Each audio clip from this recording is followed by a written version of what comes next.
Estamos en el capítulo 9 ya. Capítulo 9. Vamos a leer esta tarde versículos 1 a 29. Capítulo 9, versículos 1 a 29. Dice la palabra de Dios: verdad digo en Cristo, no miento, y mi conciencia me da testimonio en el Espíritu Santo que tengo gran tristeza y continuo dolor en mi corazón, porque deseara yo mismo ser anatema, separado de Cristo, por amor a mis hermanos, los que son mis parientes según la carne, que son israelitas, de los cuales son la adopción, la gloria, el pacto, la promulgación de la ley, el culto y las promesas, de quienes son los patriarcas y de los cuales, según la carne, vino Cristo, el cual es Dios sobre todas las cosas, bendito por los siglos. Amén. No que la palabra de Dios haya fallado, porque no todos los que descienden de Israel son israelitas, ni por ser descendientes de Abraham son todos hijos, sino en Isaac te será llamada descendencia. Esto es, no los que son hijos según la carne son los hijos de Dios, sino que los que son hijos según la promesa son contados como descendientes. Porque la palabra de la promesa es esta: por este tiempo vendré y Sara tendrá un hijo. Y no solo esto, sino también cuando Rebeca concibió de uno, de Isaac nuestro padre, pues no habían aún nacido, ni habían hecho aún ni bien ni mal, para que el propósito de Dios conforme a la elección permaneciese, no por las obras, sino por el que llama. Se les dijo: el mayor servirá al menor. Como está escrito: a Jacob amé, mas a Esaú aborrecí. ¿Qué pues diremos? ¿Que hay injusticia en Dios? En ninguna manera. Pues a Moisés dice: tendré misericordia del que yo tenga misericordia, y me compadeceré del que yo me compadezca. Así que no depende del que quiere ni del que corre, sino de Dios que tiene misericordia. Porque la Escritura dice a Faraón: para esto mismo te he levantado, para mostrar en ti mi poder y para que mi nombre sea anunciado por toda la tierra. De manera que de quien quiere tiene misericordia, y al que quiere endurecer, endurece. Pero me dirás: ¿por qué pues sin culpa? Porque ¿quién ha resistido a su voluntad? Mas antes, oh hombre, ¿quién eres tú para que alterques con Dios? Dirá el vaso de barro al que lo formó: ¿por qué me has hecho así? ¿O no tiene potestad el alfarero sobre el barro para hacer de la misma masa un vaso para honra y otro para deshonra? ¿Y qué si Dios, queriendo mostrar su ira y hacer notorio su poder, soportó con mucha paciencia los vasos de ira preparados para destrucción, y para hacer notorias las riquezas de su gloria, las mostró para con los vasos de misericordia que Él preparó de antemano para gloria? A los cuales también ha llamado, esto es, a nosotros, no solo de los judíos, sino también de los gentiles. Como también en Oseas dice: llamaré pueblo mío al que no era mi pueblo, y a la no amada, amada. Y en el lugar donde se les dijo: vosotros no sois pueblo mío, allí serán llamados hijos del Dios viviente. También Isaías clama tocante a Israel: si fuera el número de los hijos de Israel como la arena del mar, tan solo el remanente será salvo. Porque el Señor ejecutará su sentencia sobre la tierra en justicia y con prontitud.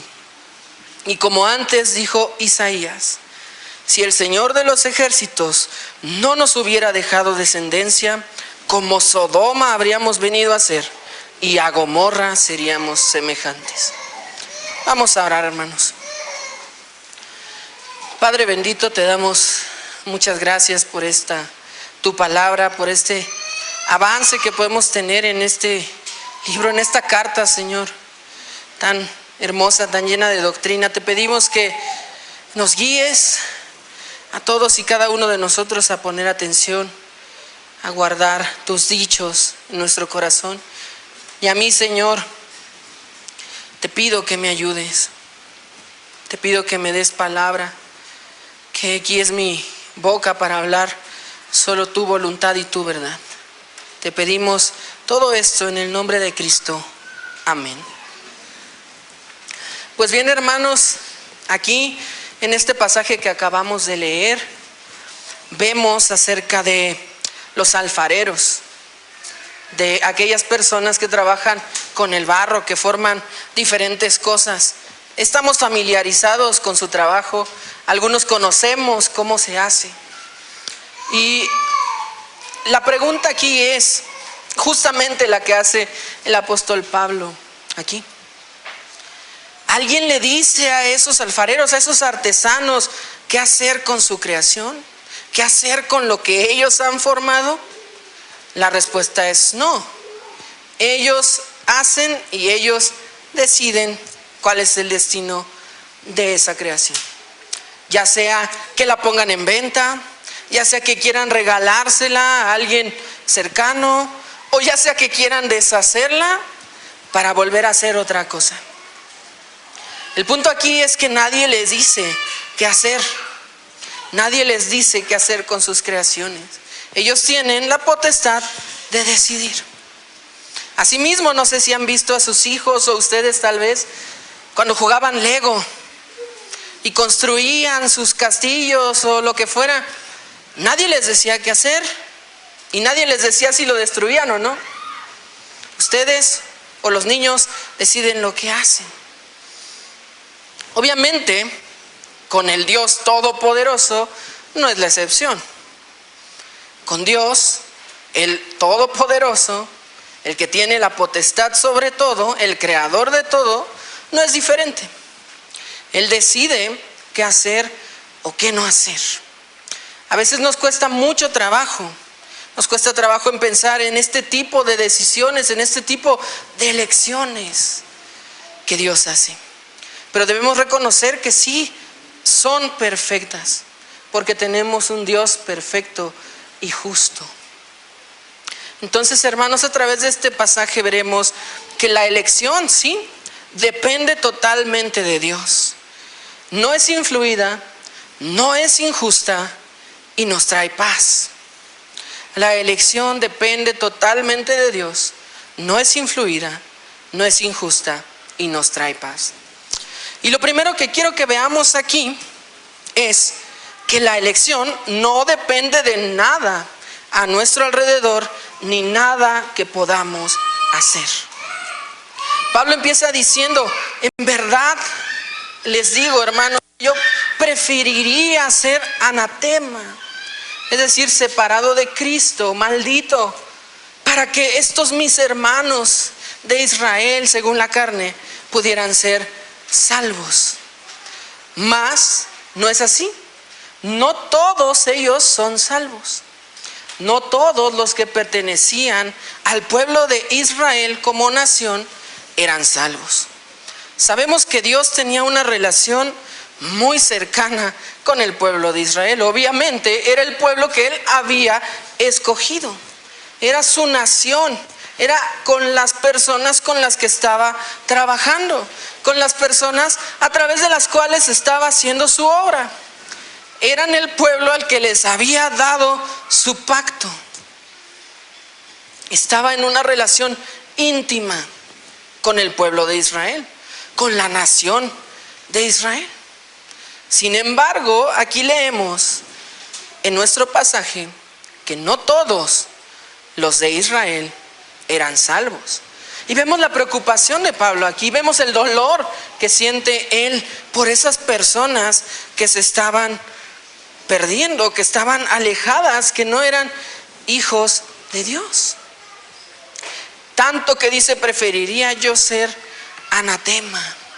Como aplicación, tal vez es muy pronto y muy raro tener una aplicación tan temprano en el sermón, pero creo que es importante enfatizar el amor que Pablo sentía y la compasión que Pablo sentía por esas personas que no eran hijos de Dios. Creo que no dimensionamos a veces las palabras aquí, porque tal vez si te dieran la oportunidad de que tu hijo se salve y tú no, dirías, ok, tal vez un gran padre haría eso. Pero por personas de tu nación, de tu país, ¿lo harías? ¿Dirías esas palabras? Tal vez no.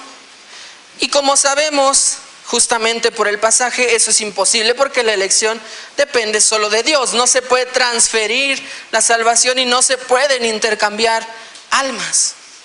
Pero lo que quiero enfatizar aquí es su corazón. ¿Cómo podemos nosotros prácticamente demostrar un corazón así, preocupado, triste por los que se están perdiendo? Pues precisamente compartiendo el mensaje.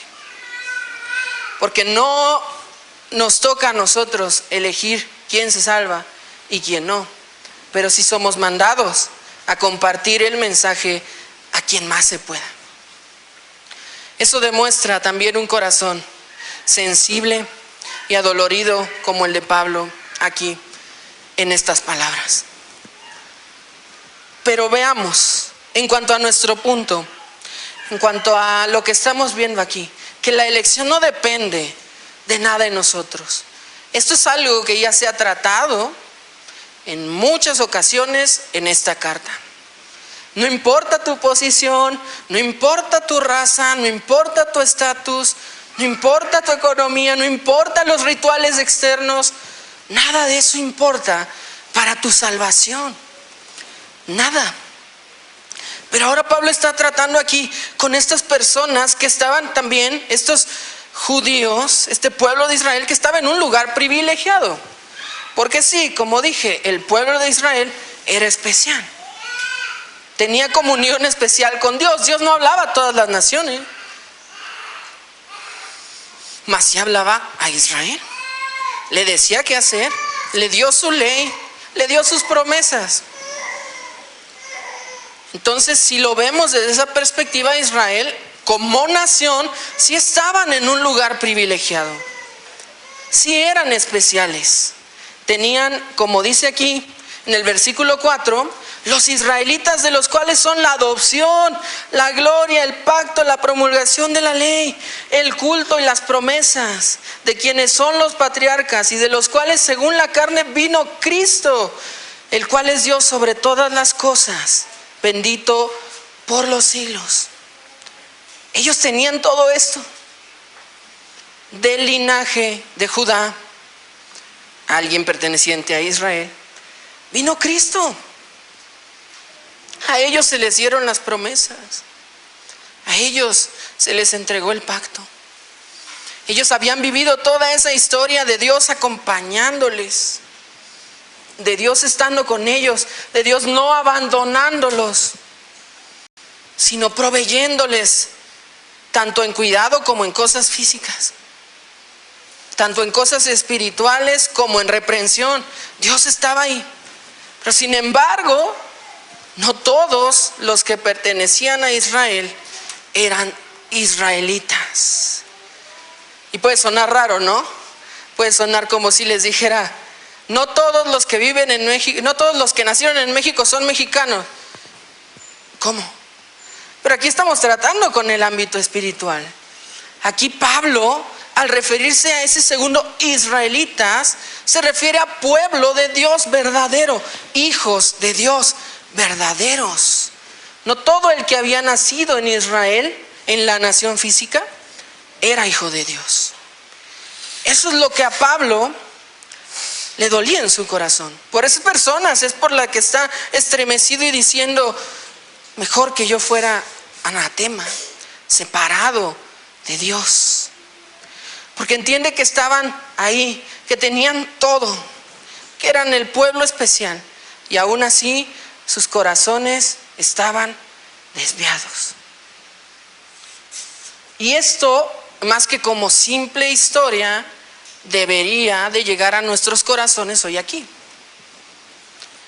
Porque precisamente nosotros estamos aquí, en esta iglesia local, que llamamos cuerpo de Cristo, que nos llamamos sus hijos.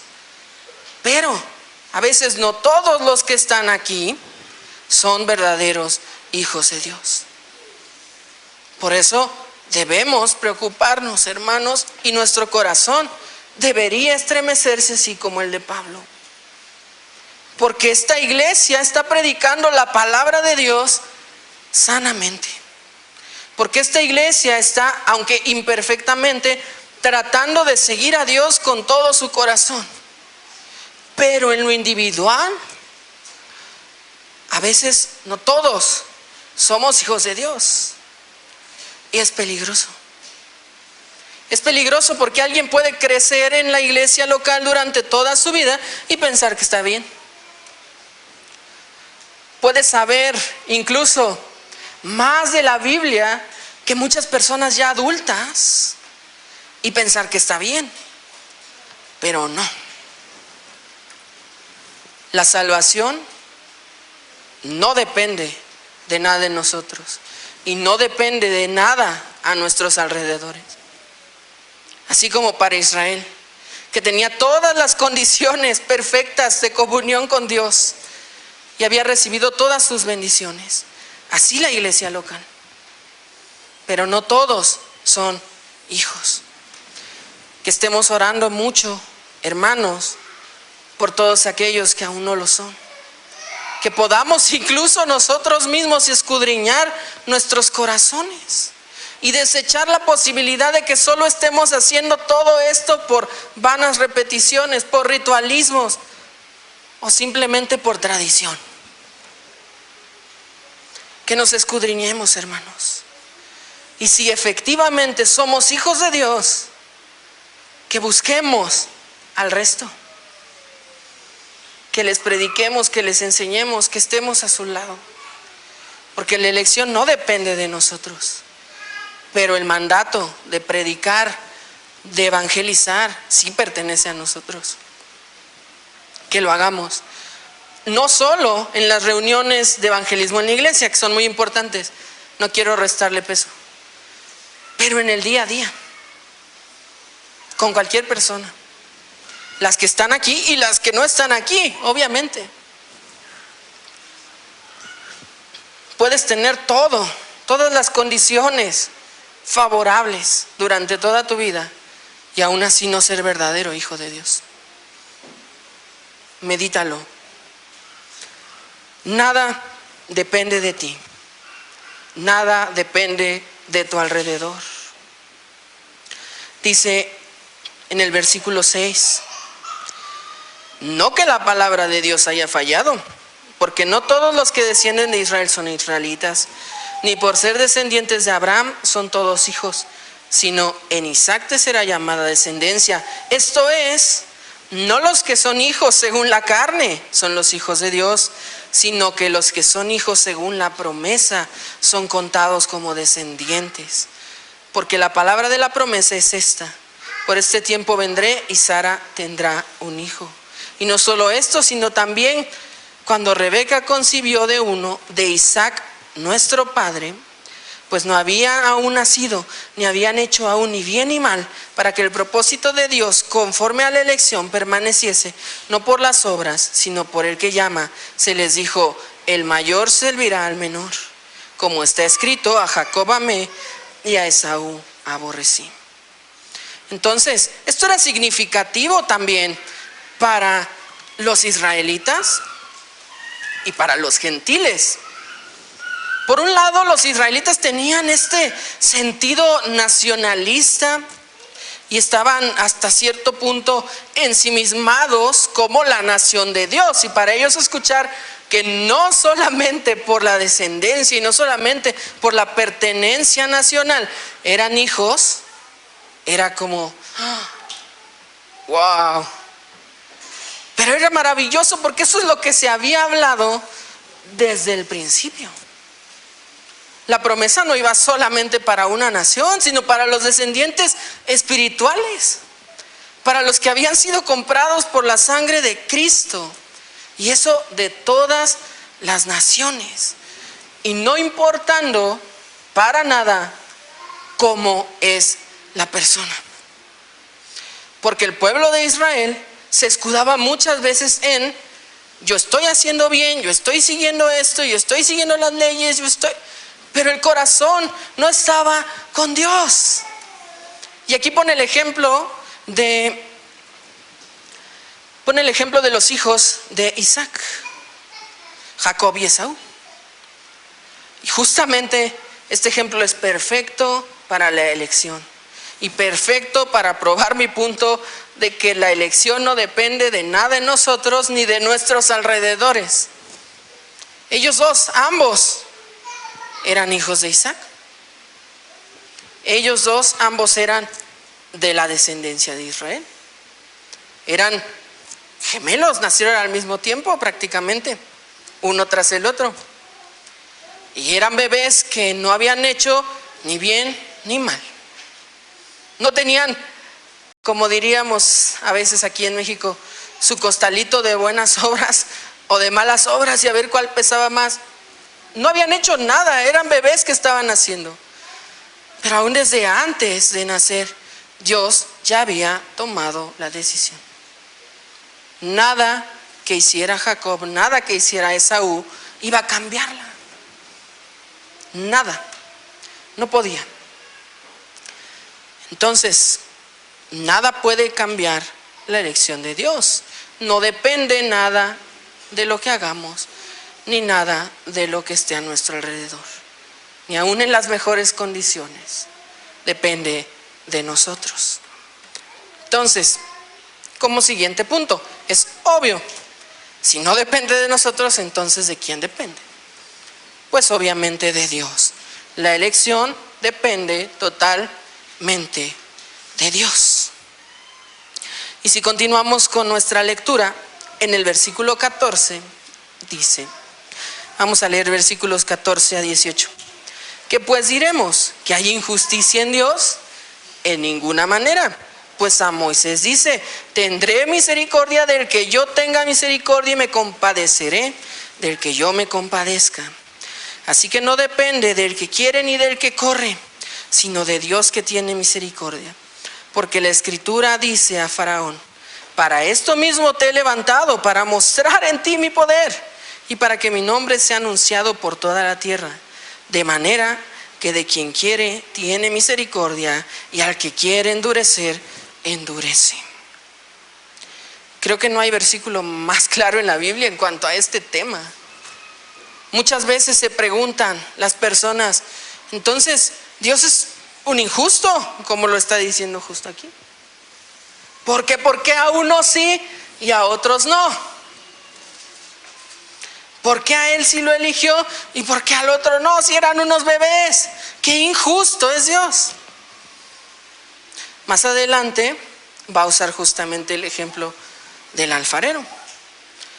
Pero aquí el punto es entender, la elección le pertenece completa y totalmente a Dios. No entendemos, y creo que no deberíamos pretender o intentar entender la mente de Dios. Es infinita y la nuestra finita. No podemos entender por qué hace las cosas, pero entendemos quién es nuestro Dios.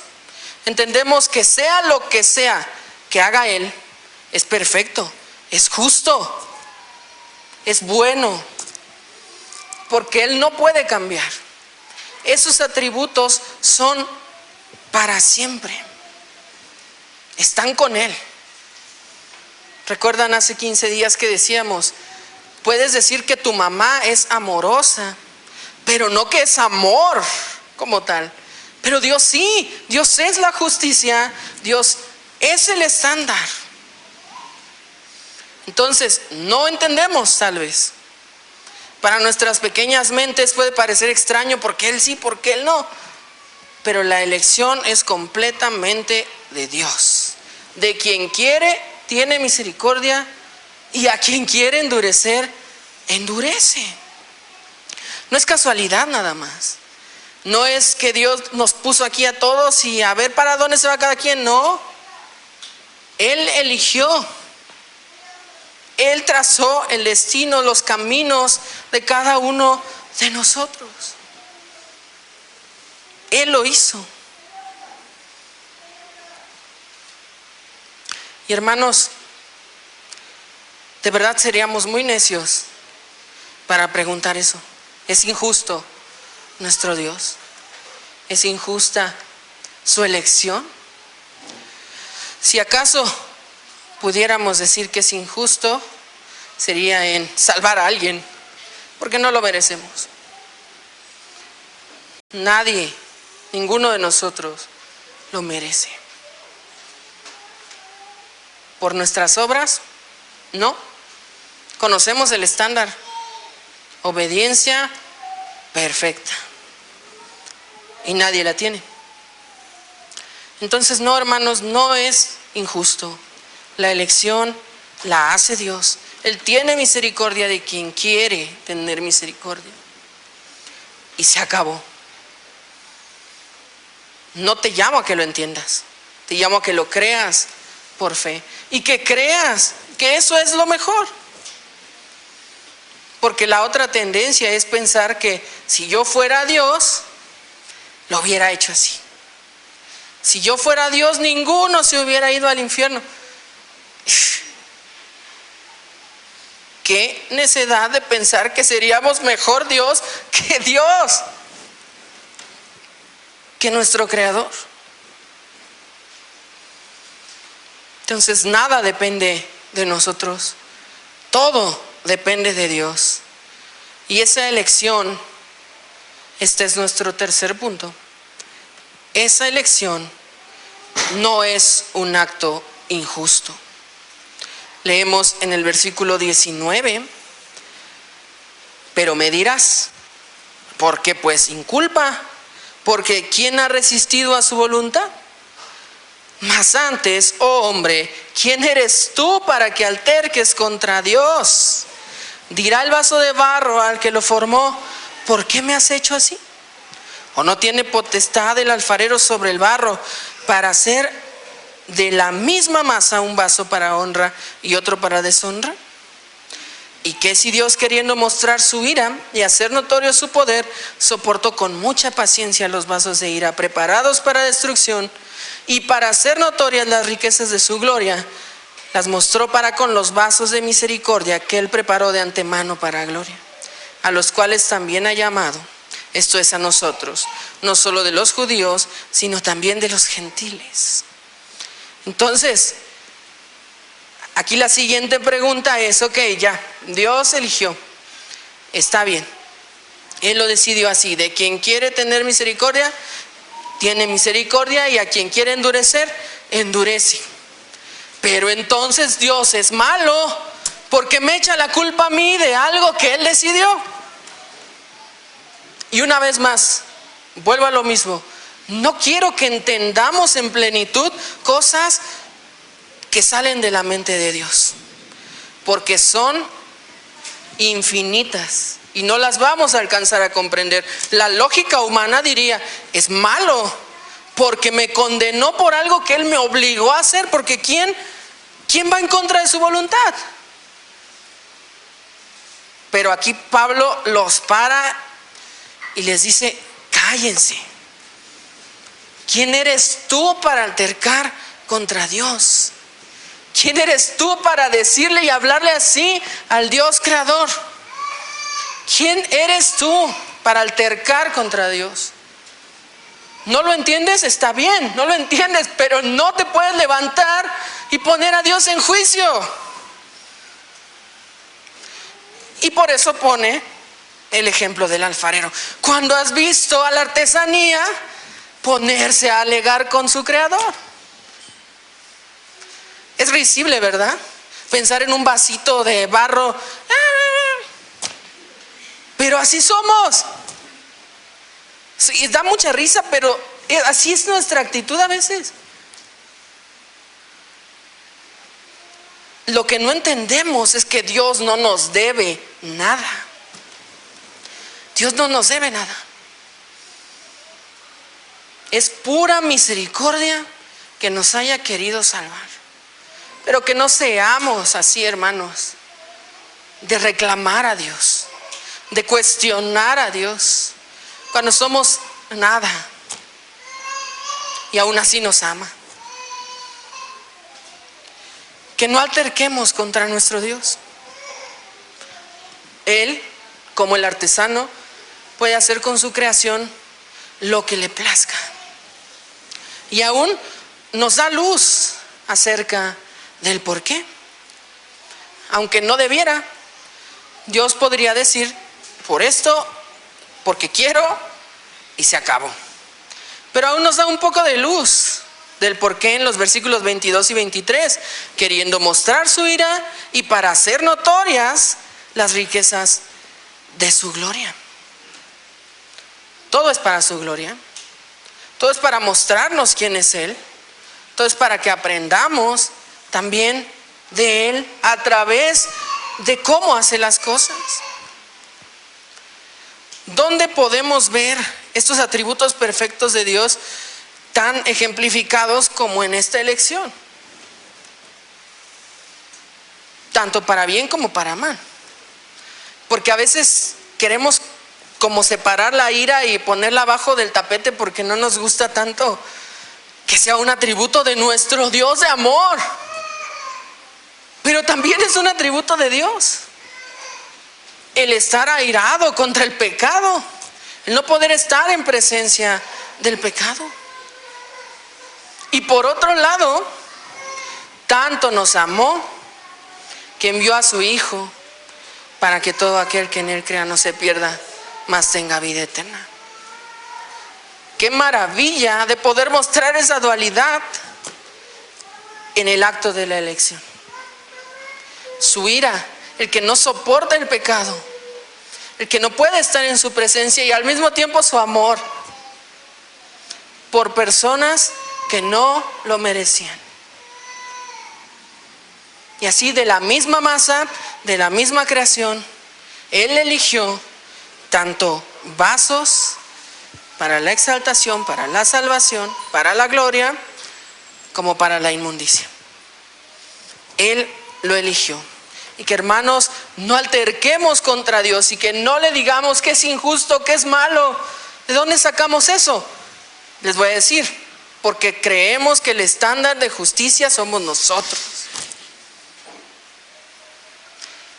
Y eso es un rasgo de la humanidad de cada uno de nosotros, no solo contra Dios, con nuestras personas alrededor, con nuestros hermanos, con nuestros vecinos, con nuestros compañeros de escuela y de trabajo.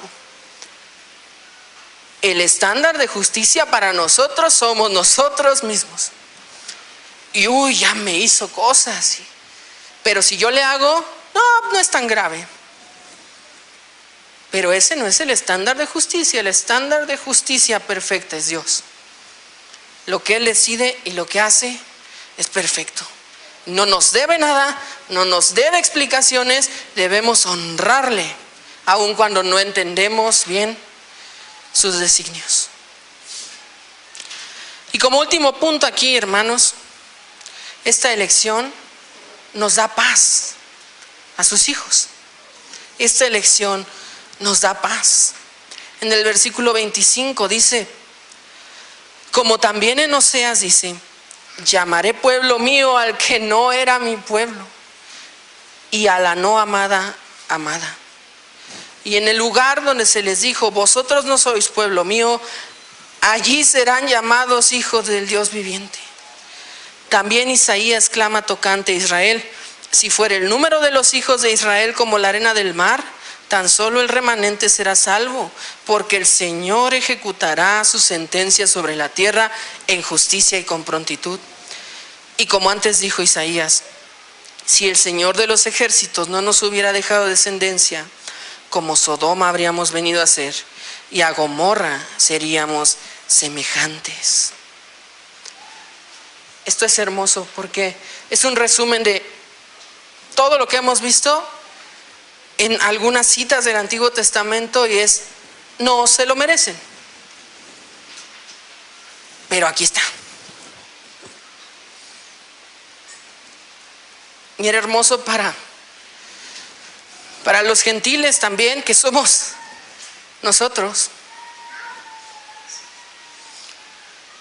que no éramos llamados su pueblo, pero somos su pueblo. Y esto aplica para todos, incluyendo ahora israelitas viviendo en la nación de Israel, contemporáneos. La salvación es la misma para todos. La nación ya no tiene algo especial. Fue usada por Dios en esos tiempos, pero no ahora. Y la salvación es igual para todos. Me refiero a por pura gracia.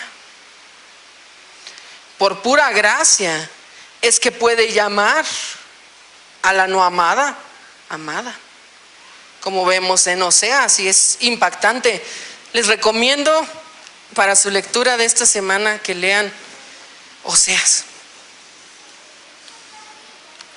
De verdad conforta nuestro corazón reconocer lo infieles que somos y lo amoroso y fiel que es Dios, que nos trae paz, porque todo lo que poseemos en cuanto al terreno espiritual, obviamente en lo físico y temporal también, pero lo más importante, en lo que deberíamos de estar fijando nuestros ojos, que son las cosas celestiales, las cosas espirituales, todas son por gracia. Ninguna nos la ganamos, ninguna. Y eso nos da paz, porque tampoco podemos desprendernos de ellas. Dios jamás ha elegido a alguien y después, ya no te quiero. Dios no funciona así. Dios eligió antes de crearnos, antes de nacer, antes de que hiciéramos bien o mal, y nos amó. En eso estamos fundamentados, en eso descansamos, en ese remanente que nos habla el versículo 27, en esa descendencia que nos habla el versículo 29. Dice, si no nos hubiera dado descendencia, hubiéramos sido como Sodoma y Gomorra, es decir, condenados. ¿Pero a qué se refiere con descendencia? Obviamente al pacto que hizo con Israel y que nos abarca a todos nosotros. Pero ¿qué es la pieza central de ese pacto? Cristo. Esa descendencia nos dio, sin la cual seríamos como Sodoma y Gomorra, condenados. Pero hermanos, estemos en paz porque tenemos a Cristo. Y sé que es difícil de decir, incluso para mí, porque estoy aquí en este mundo, pero en realidad no necesitamos nada más. Dios de verdad provee lo necesario. El problema es que nos afanamos en un montón de cosas más y ambicionamos un montón de cosas más y despreciamos la paz que nos da que hemos sido elegidos, que se nos fue dada descendencia. Y quiero invitarte a ti, amigo, amiga, a que consideres el estado de tu alma. Si no te puedes llamar hijo de Dios, ¿qué estás esperando? Porque si no eres hijo de Dios, si no tienes las bendiciones del pacto, de esa descendencia que es nuestro Salvador Cristo Jesús, sí recibirás la condenación como Sodoma y Gomorra, justa, como la que merecía yo también.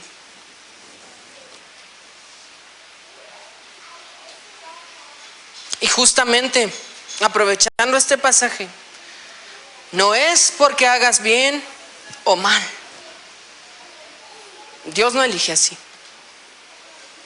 Lo único que Dios dice para que tú puedas ser salvo es arrepiéntete y cree y punto. Que no te agreguen más cosas. Que nadie venga y te diga que hay más cosas por hacer porque no es verdad. Que lo prueben con la Biblia. Arrepiéntete y cree. Si te arrepientes y crees en lo que Cristo hizo, en su obra perfecta en la cruz, en su muerte y su resurrección y en su ascensión, si crees en tu corazón, confiesas con tu boca eso, eres parte de estos elegidos. Y puedes estar en paz, pase lo que pase en esta tierra. Te pido que consideres esto, que busques a Dios. Aún puede ser hallado. El día de la salvación, el día de tu salvación, puede ser hoy. Mañana no sabemos. Y hermano, regocíjate. Regocíjate porque no merecías nada y lo tienes todo. Regocíjate porque nadie te lo va a quitar. Regocíjate porque nada te podrá separar del amor de Dios, que es en Cristo Jesús. Vete a tu casa, vete a esta semana que muy seguramente va a estar pesada, pensando en esta verdad. Dios me eligió y yo no lo merecía. No dependía de mí, no pude hacer nada. Dependió de Él y lo hizo por gracia. Su decisión perfecta, justa, que me trae paz. Que meditemos eso, hermanos, y en verdad podamos gozarnos nosotros mismos y con nuestros hermanos. Vamos a orar. Padre Celestial, te damos gracias por tu palabra, por el gozo y también por la exhortación. Ayúdanos a no ser necios, a no altercar contigo, a no dudar de quién eres tú y sentirnos mejores, Señor, sino ayúdanos a descansar en lo que tú ya hiciste por nosotros. Ayúdanos a descansar en las promesas que nos has dado. Te pedimos, llena nuestros corazones de esto, en el nombre de Cristo. Amén.